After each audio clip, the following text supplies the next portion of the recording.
घर में संतान नहीं थी, और तो उनके पास किसी चीज़ की भी कमी नहीं थी।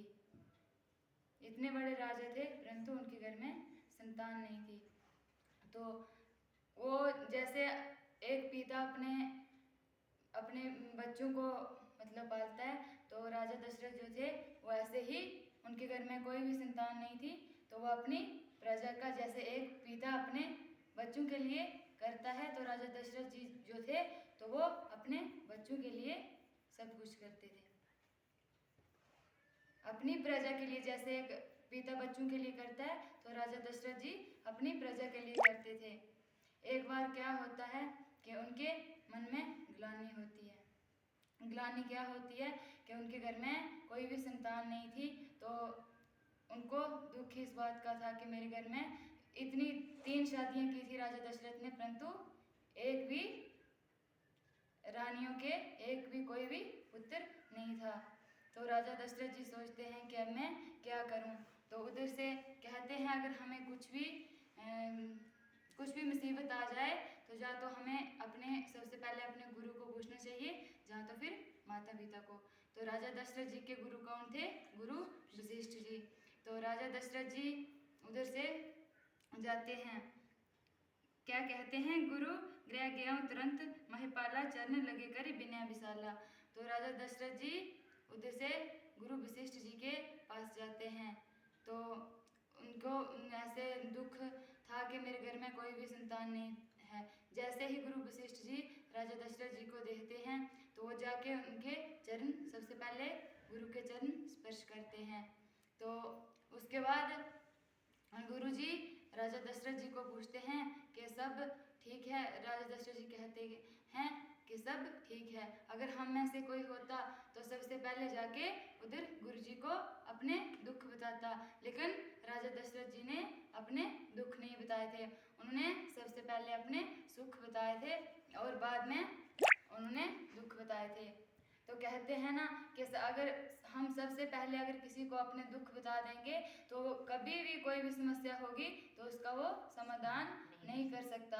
अगर हम सबसे पहले उनको अपने सुख बताएंगे तो लास्ट में दुख बताएंगे तो वो सुनने वाला भी उसका समाधान कर सकता है। तो उन्होंने बताया कि और तो सब ठीक है परंतु मेरे घर में संतान नहीं है। तो गुरुजी कहते हैं दरहु दीर होई सुतचारी त्रिभुवन विदित भगत वैहारी। राजा दशरथ जी से कहते हैं कि राजन धीरज धरो, आपके घर में एक पुत्र नहीं बल्कि 4 पुत्र होंगे। तो राजा दशरथ जी थोड़े खुश हो जाते हैं, कहते हैं कि मैंने एक पुत्र के लिए कहा था परंतु गुरुजी बोल रहे हैं कि आपके घर में 4 पुत्र होंगे। तो राजा दशरथ गुरुजी से पूछते हैं कि गुरुजी ये कैसे होंगे। तो गुरु वशिष्ठ जी राजा दशरथ जी से कहते हैं कि आपको एक यज्ञ करवाना पड़ेगा। तो क्या कहते हैं फिर राजा दशरथ जी गुरुजी से पूछते हैं कि ये यज्ञ कौन करेगा। तो गुरुजी राजा दशरथ जी को बताते हैं कि श्रृंग ऋषि नाम के एक ऋषि हैं और उनको अपने घर में बुलाओ, और बाकी भी जो ऋषि मुनि जितने भी हैं उनको अपने घर में बुलाओ और पुत्र कामेष्टि यज्ञ करवाओ। तो राजा दशरथ तुरंत ही उधर से जाते हैं और श्रृंग ऋषि जी को बुला के लाते हैं, और बाकी जितने भी ऋषि मुनि थे उन सबको अपने घर में बुला के लाते हैं और पुत्र कामेष्टि पूरी प्रजा को जिस वस्तु की जरूरत थी तो वो सब करके पूरी प्रजा को लगा के उन्होंने पुत्र कामेष्टि यज्ञ के लिए पूरा सामान मंगवा लिया। तो श्रृंग ऋषि जी को भी बुला लिया और गुरु वशिष्ठ जी भी आगे और पुत्र कामेष्टि यज्ञ रानियों को भी बुलाया और पुत्र कामेष्टि यज्ञ शुरू कर दिया। तो उसके बाद क्या कहते हैं, भक्ति सहित मुनि आहुति दीने प्रगट्यो अग्नि चारु कर लीने। तो जैसे हवन कुंड ऐसे ही यज्ञ करते हैं, ऐसे ही हवन कुंड बनाया था।